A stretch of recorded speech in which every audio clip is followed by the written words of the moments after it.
नमस्कार मित्रांनो, तुमचं परत इकॉनॉमिक स्टडी कॉर्नरवर स्वागत आहे। मी प्राध्यापक निहार बोदेले आपलं सर्वांचं स्वागत करतो आहे।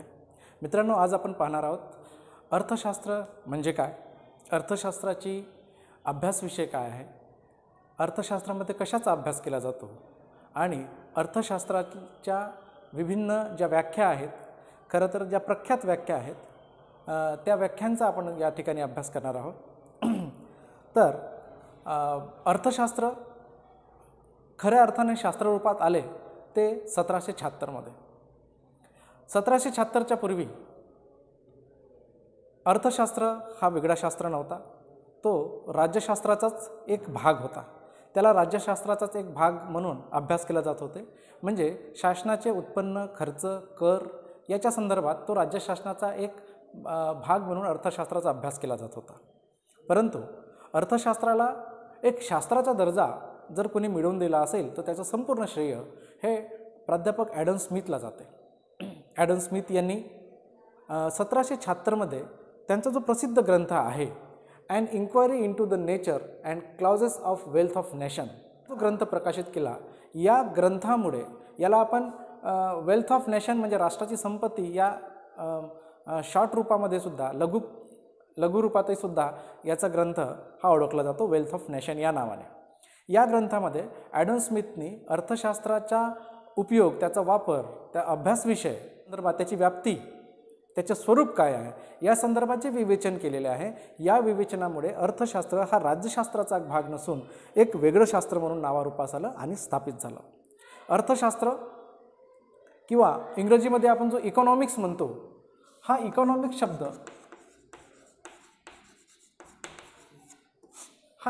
शब्द ग्रीक एक शब्द आहे,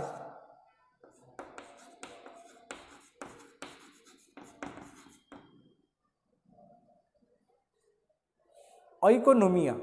हा इकॉनॉमिया या ग्रीक शब्दापासून इकॉनॉमिक्स हा शब्द बनलेला आहे आणि याचा अर्थ जो होतो कुटुंबाचं व्यवस्थापन, कुटुंब व्यवस्थापन शास्त्र।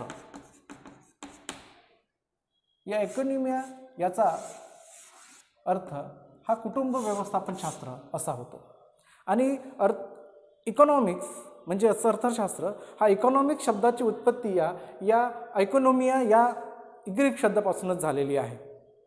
तर ॲडम स्मिथनी जो वेल्थ ऑफ नेशन जो ग्रंथ प्रकाशित केला 1776मध्ये, या 1776मध्ये प्रकाशित झालेल्या ॲडम स्मिथच्या ग्रंथामुळे अर्थशास्त्राला एक वेगळं स्वरूप प्राप्त झालं। अर्थशास्त्रसुद्धा हा इतर शास्त्राप्रमाणे एक वेगळं शास्त्र आहे। याच्यामध्ये अभ्यास विषय हे मानवाचे आर्थिक व्यवहार आहेत, त्याचे विभिन्न नियम, त्याचे सिद्धांत आणि एकंदरीत देशातील राष्ट्रीय संपत्तीचं उत्पादन कसं होतं, तिचं वितरण कसं होतं या संदर्भात सविस्तर त्यांनी लेखन केलेलं आहे। आणि यामुळेच 1776मध्ये प्रकाशित झालेल्या वेल्थ ऑफ नेशन या ग्रंथामुळे अर्थशास्त्र हा एक वेगळा शास्त्र म्हणून उदयास आला। मित्रांनो, आपल्याला अर्थशास्त्राचा अभ्यास विषय, स्वरूप ह्या साऱ्या गोष्टी समजून जर घ्यायच्या असतील तर सर्वप्रथम आपल्याला त्या शास्त्राच्या व्याख्या पाहणे अत्यंत आवश्यक असते। कारण प्रत्येक शास्त्राला एक व्याख्या असते आणि कोणत्याही शास्त्राच्या व्याख्येवरनं त्या शास्त्राचा अभ्यास विषय, त्याचे स्वरूप, त्याची व्याप्ती याच्या संदर्भात आपल्याला विस्तृत असं ज्ञान प्राप्त करून घेता येते। ॲडम स्मिथ म्हणतात की अर्थशास्त्र म्हणजे राष्ट्राच्या संपत्तीचे स्वरूप व कारणमीमांसेचे विवेचन करणारे शास्त्र आहे। अर्थात ॲडम स्मिथने या ठिकाणी एका गोष्टीवर महत्त्व दिलेलं आहे आणि ते काय आहे तर राष्ट्राची संपत्ती। म्हणजे एखाद्या राष्ट्रामध्ये त्या देशातील नागरिकांनी किंवा त्या देशातील शासनाने, सरकारने ज्या काही क्रिया केल्या जातात, ज्या काही क्रिया करण्यात येतात, त्या सर्व क्रियांच्या मागे जर कोणता मुख्य उद्देश असेल तर तो आहे संपत्ती। संपत्ती मिळवणे, त्याचा उपभोग करणे, त्याचा विनिमय करणे याच्या संदर्भात सविस्तर त्यांनी लिखाण केलेलं आहे वेल्थ ऑफ नेशनमध्ये। आणि म्हणूनच त्यांनी जी व्याख्या मांडलेली आहे, ॲडम स्मिथने जी व्याख्या मांडलेली आहे, ती व्याख्या ही मुख्यतः संपत्तीवर आधारित व्याख्या आहे। म्हणून ॲडम स्मिथच्या या व्याख्येला संपत्तीवर आधारित व्याख्या असं सुद्धा ओळख आहे। कारण ॲडम स्मिथने आपल्या व्याख्येमध्ये राष्ट्राच्या संपत्तीलाच महत्त्व दिलेलं आहे. ॲडम स्मिथच्या व्याख्येप्रमाणे ते म्हणतात की राष्ट्राच्या संपत्तीचे स्वरूप व कारणमीमांसा करणारे जे शास्त्र असते त्या शास्त्राला अर्थशास्त्र त्यांनी म्हटलेलं आहे. म्हणजेच एखाद्या देशामध्ये जी काही संपत्ती उत्पादित होते त्या नागरिकाद्वारे उत्पादित केली जाते, त्याचा उपभोग केला जातो, त्याचा विनिमय केला जातो. या संपूर्ण क्रिया करत असताना मनुष्य जे काही व्यवहार करतो त्या सर्व व्यवहारांचा अभ्यास हा अर्थशास्त्रामध्ये केला जातो, असं डॉक्टर मार्शलचं ॲडम स्मिथचं असं म्हणणं आहे. ॲडम स्मिथच्या या व्याख्येवरून म्हणूनच आपण म्हणू शकतो की ॲडम स्मिथची व्याख्या ही संपत्तीवर आधारित अशी व्याख्या आहे, कारण त्यांनी आपल्या व्याख्येमध्ये संपत्तीला महत्त्व दिलेलं आहे. म्हणजे मनुष्य जे काही करतो ते केवळ आणि केवळ संपत्ती मिळवण्यासाठी करतो. राष्ट्राच्या संपत्तीचे उत्पादन, विनिमय आणि वितरण याचा अभ्यास करणारा जो शास्त्र आहे तो अर्थशास्त्र आहे, असं ॲडम स्मिथ यांनी म्हटलेलं आहे. चला तर मित्रांनो, याच्यासमोर आपण पाहू अर्थशास्त्राच्या या व्याख्येची वैशिष्ट्ये. ॲडम स्मिथच्या व्याख्येची कोणती वैशिष्ट्ये? राष्ट्रीय संपत्तीला महत्त्व. ॲडम स्मिथ यांनी देशातील संपत्तीला महत्त्व दिलेलं आहे. म्हणजे संपत्तीचे उत्पादन, तिचे विनिमय आणि त्याचं वितरण हे कसं होतं या बाबीवरच त्यांनी आपल्या व्याख्येवर भर दिलेला आहे. म्हणजे अर्थशास्त्रामध्ये कशाचा अभ्यास केला जातो तर मनुष्य संपत्ती मिळवण्यासाठी जे काही व्यवहार करतो त्या सर्व व्यवहाराचा अभ्यास अर्थशास्त्रामध्ये केला जातो. आणि म्हणूनच ॲडम स्मिथच्या व्याख्येचं आपल्याला पहिलं वैशिष्ट्य सांगता येईल की ॲडम स्मिथची व्याख्येमध्ये संपत्तीला महत्त्व दिलेलं आहे. त्याच्यानंतर दुसरं वैशिष्ट्य आहे भौतिक संपत्तीला महत्त्व. ॲडम स्मिथनी जी व्याख्या संपत्तीवर आधारित व्याख्या मांडलेली आहे तिथे त्यांनी त्या व्याख्येवरनं एक लक्षात येते की ॲडम स्मिथनी केवळ जी राष्ट्राची संपत्ती गृहीत घेतलेली आहे किंवा राष्ट्राच्या संपत्तीचा जो अभ्यास केला जातो आहे ती केवळ भौतिक संपत्ती असते. भौतिक संपत्ती अर्थात जिला आपण पाहू शकतो, जिला आपण स्पर्श करू शकतो, जी आपल्याला दिसते, अशा संपत्तीवर त्यांनी भर दिलेला आहे. अर्थात सेवा, ज्या विभिन्न प्रकारच्या सेवा असतात ती सुद्धा एक संपत्ती असते, परंतु ज्याला आपण अभौतिक संपत्ती म्हणतो, अदृश्य संपत्ती म्हणतो, या अदृश्य संपत्तीकडे त्यांनी दुर्लक्ष केलेलं आहे. आणि केवळ भौतिक संपत्ती जी डोळ्याने दिसते, सदृश्य अशी संपत्ती जी डोळ्याने दिसते, जिला आपण स्पर्श करू शकतो, जिला पाहू शकतो, अशा संपत्तीचे उत्पादन, विनिमय आणि वितरण कसं केले जाते त्याच्या संदर्भातले जे मनुष्याचे व्यवहार आहेत त्या व्यवहारांचा अभ्यास अर्थशास्त्रामध्ये केला जातो. ॲडम स्मिथनी आपल्या व्याख्येमध्ये संपत्तीला महत्त्व दिलेलं आहे, परंतु त्या संपत्तीच्या केवळ उत्पादन, विनिमय आणि वितरण या 3 व्यवहारावरच त्यांनी भर दिलेला आहे. अर्थात उपभोग जी अत्यंत महत्त्वाची अशी क्रिया आहे. खरं तर उपभोगातूनच उत्पादन निर्माण होते. गरजेतून शोध लागतो असं आपण जे म्हणतो, त्याच्या अनुषंगाने ॲडम स्मिथनी केवळ संपत्तीच्या उत्पादन, विनिमय आणि वितरण या 3च व्यवहाराकडे त्यांनी लक्ष केलेलं आहे. उपभोग या व्यवहाराकडे त्यांनी दुर्लक्ष केलेलं आहे.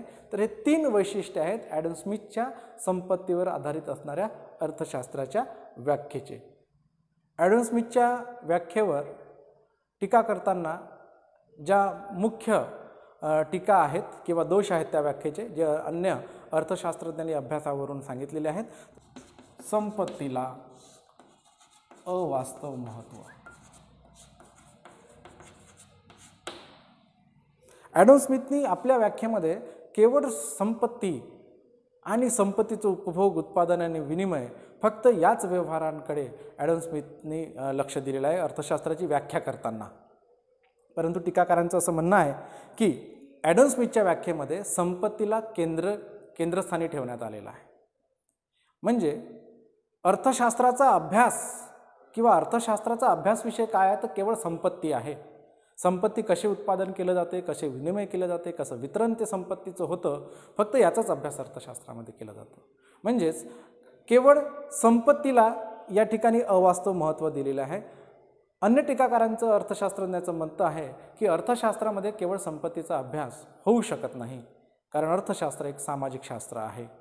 आणि ॲडम स्मिथच्या व्याख्येमध्ये मात्र संपत्तीला अवास्तविक, वाजवी जास्त महत्त्व देण्यात आलेलं आहे. त्याच्यानंतर नंबर 2, उपभोगाकडे दुर्लक्ष.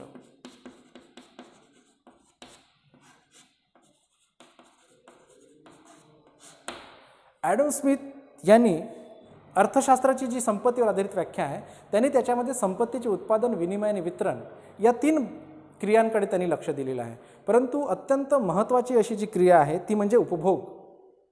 त्या उपभोगाच्या क्रियेकडे त्यांनी दुर्लक्ष केलेलं आहे. उत्पादनाचा प्रारंभ किंवा उत्पादनाचा आरंभ हा उपभोगातूनच होत असते.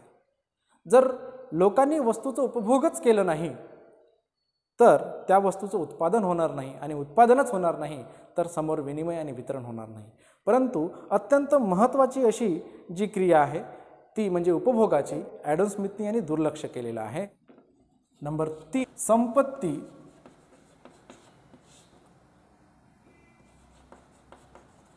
साध्य नसून साधन आहे.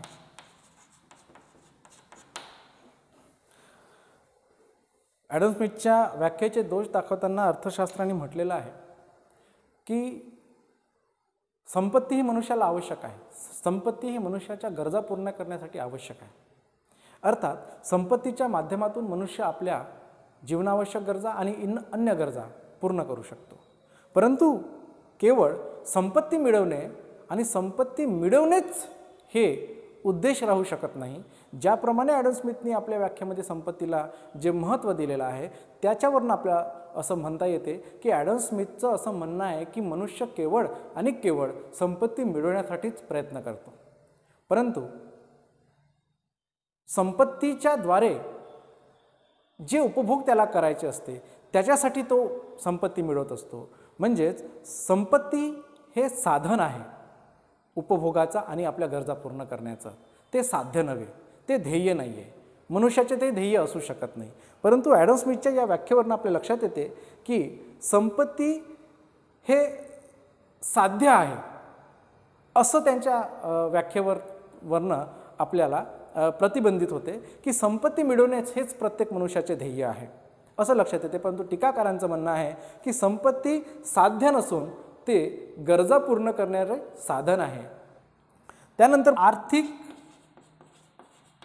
मानवाची अवास्तविक कल्पना. ॲडम स्मिथनी आर्थिक मानवाची कल्पना जी आहे, आर्थिक मानवाची संकल्पना गृहीत घेतलेली आहे. अर्थात मनुष्य केवळ आणि केवळ संपत्ती मिळवण्यासाठी करतो.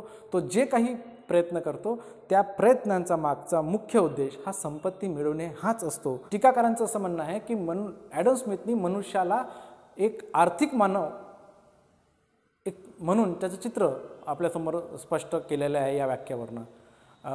टीकाकारांचं म्हणणं आहे की मनुष्य केवळ आर्थिक लाभापोटी आर्थिक संपत्ती मिळवण्याच्या प्रेरणेनेच कार्य करत नाही. बऱ्याचदा तो समाजात राहतो, त्याच्यामुळे दया, प्रेम, धर्म, दान यासारख्या अन्य प्रवृत्तीचा सुद्धा त्याच्यावर प्रभाव पडतो आणि त्या प्रवृत्तीतून तो व्यवहार करतो. केवळ संपत्तीने प्रेरित होऊन तो व्यवहार करत नाही असं टीकाकारांचं म्हणणं आहे. परंतु ॲडम स्मिथच्या व्याख्येवरनं मात्र मनुष्य हा केवळ संपत्ती मिळवण्यासाठीच झटतो, संपत्ती मिळवण्यासाठीच तो प्रेरित होऊन कार्य करतो अशी जी एक मानवाची कल्पना आपल्यासमोर उभी केलेली आहे. टीकाकारांनी त्याच्यावर आक्षेप घेतलेला आहे. टीकाकारांचं असं म्हणणं आहे की मनुष्य केवळ स्वार्थाने प्रेरित होऊन व्यवहार करत नाही तर तो एक समाजशील प्राणी असल्यामुळे दया, प्रेम, दान यासारख्या अनेक भावनांनी तो व्यवहार करत असतो. त्याच्याकडे मात्र ॲडम स्मिथनी दुर्लक्ष केलेलं आहे. पुढचं या व्याख्येचा दोष आहे तो आहे संकुचित व्याप्ती. ॲडम स्मिथनी अर्थशास्त्राची जी व्याख्या केलेली आहे, अर्थशास्त्राच्या या व्याख्येवरनं कुठेतरी अर्थशास्त्राची जी व्याप्ती आहे, जो व्याप आहे तो हा संकुचित होतो. कारण ॲडम स्मिथनी जी व्याख्या केलेली आहे म्हणजेच केवळ संपत्तीचे उत्पादन, विनिमय आणि वितरण याच्याशी संबंधित असणाऱ्या व्यवहारांचाच अर्थशास्त्रामध्ये अभ्यास केला जातो. हे जे काही आपल्यासमोर या व्याख्येवरनं निदर्शनास येते नेमकं त्याच्यामुळे अर्थशास्त्राचा जो व्याप आहे, व्याप्ती आहे ती संकुचित होते. अर्थशास्त्र हा केवळ संपत्तीचे उत्पादन आणि विनिमय आणि वितरण इतक्यापुरता मर्यादित राहू शकत नाही. कारण अर्थशास्त्र एक सामाजिक शास्त्र आहे, मनुष्याच्या व्यवहाराचा अभ्यास करणारा आहे, मनुष्याचा अभ्यास करणारा आहे आणि म्हणून त्याच्यामुळे अर्थशास्त्राची ॲडम स्मिथनी जी व्याख्या केलेली आहे त्यामुळे अर्थशास्त्राच्या अभ्यासाची जी व्याप्ती आहे ती संकुचित होते. त्यानंतर नंबर 6 अभौतिक धनाकडे दुर्लक्ष. ॲडम स्मिथनी जी व्याख्या मांडलेली आहे जी मुख्यतः संपत्तीवर आधारित आहे. परंतु संपत्तीचा विचार करताना ॲडम स्मिथनी केवळ भौतिक संपत्तीचाच त्याने विचार केलेला आहे. अर्थात जी डोळ्याने दिसते, जी सदृश्य आहे, जिला आपण पाहू शकतो, जिला आपण स्पर्श करू शकतो, अशाच संपत्तीचा त्याने विचार केलेला आहे. जी डोळ्याने दिसत नाही, जिला आपण स्पर्श करू शकत नाही, अशा अदृश्य अशा संपत्तीचा त्यांनी या ठिकाणी विचार केलेला नाही. आणि त्याच्यामुळे टीकाकारांचं म्हणणं आहे की जर संपत्तीचाच अभ्यास करायचा आहे तर त्याच्यामध्ये भौतिक आणि अभौतिक अर्थात दृश्य आणि सदृश्य अशा दोन्ही स्वरूपाच्या संपत्तीचा विचार व्हायला पाहिजे होतं. परंतु ॲडम स्मिथने केवळ भौतिक संपत्तीचा विचार केलेला आहे अशी टीका त्यांच्यावर करण्यात येते. सर्वात शेवटचा दोष आहे ॲडम स्मिथच्या व्याख्येचं, तो म्हणजे उद्वेगजनक शास्त्र. अर्थात या शास्त्राला अनेकांनी उद्वेगजनक शास्त्र म्हटलेलं आहे. का म्हटलेलं आहे? कारण ॲडम स्मिथचा जर कालखंड जर आपण पाहिला, व्याख्या मांडली, तो होता 1776 म्हणजेच 18व्या शतकाचा उत्तरार्ध. या काळामध्ये संपत्ती ही सर्वस्व आहे ही संकल्पना अजून रुजलेली नव्हती. तेव्हा धर्माचा पगडा अधिक होता समाजावर, व्यक्तींवर आणि त्या देशातील सरकारांवर. म्हणजेच संपत्तीपेक्षा धर्म हा श्रेष्ठ आहे, धर्म हा सर्वोत्तम आहे अशी संकल्पना त्यावेळेस होती. संपत्तीचा अभ्यास करणे हे धर्माच्या कक्षेच्या बाहेरचं आहे अशी अनेकांची समजूत होती. आणि त्यामुळे ॲडम स्मिथने जेव्हा संपत्तीवर आधारित व्याख्या मांडली आणि संपत्तीचा अभ्यास करणारं शास्त्र